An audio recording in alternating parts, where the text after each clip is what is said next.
North food తిని బాగా bore కొట్టేసింది. ఈరోజు టమాటా మిర్చి ఆనియన్ చేద్దామని ఫిక్స్ అయిపోయా. సామే అంతా సక్కంగా జరగాల.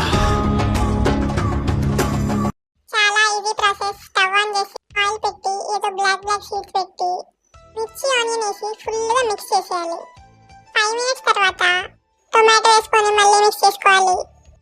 ఆ తర్వాత పసుపు, కారం, అల్లం పేస్ట్ ఇంకా సాల్ట్ వేసుకొని మళ్ళీ ఫుల్గా మిక్స్ చేసేయాలి. 5 మినిట్స్ మూత పెట్టాలి. మంచి మసాలా స్మెల్ వస్తుంది. హెల్ప్ చేయమంటే చేయదుగానే తినడానికి రెడీగా ఉంటుంది నా ఫ్రెండ్. ఇంకా ఆయిల్ పైన వచ్చేదాకా మూత పెట్టుకోవాలి. ఫైనల్గా కర్రీ అయిపోయింది. ప్రశాంతంగా తిందాం అనుకునే లోపు నా గ్యాంగ్ వచ్చేసింది.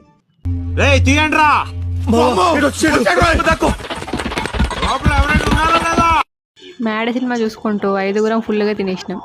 తినడానికి ఫస్ట్ ఉంటారు కానీ కడగమంటే ఒక్కడు కడగరు. కర్రీ ఎలా ఉంది అంటే యావరేజ్ అంట.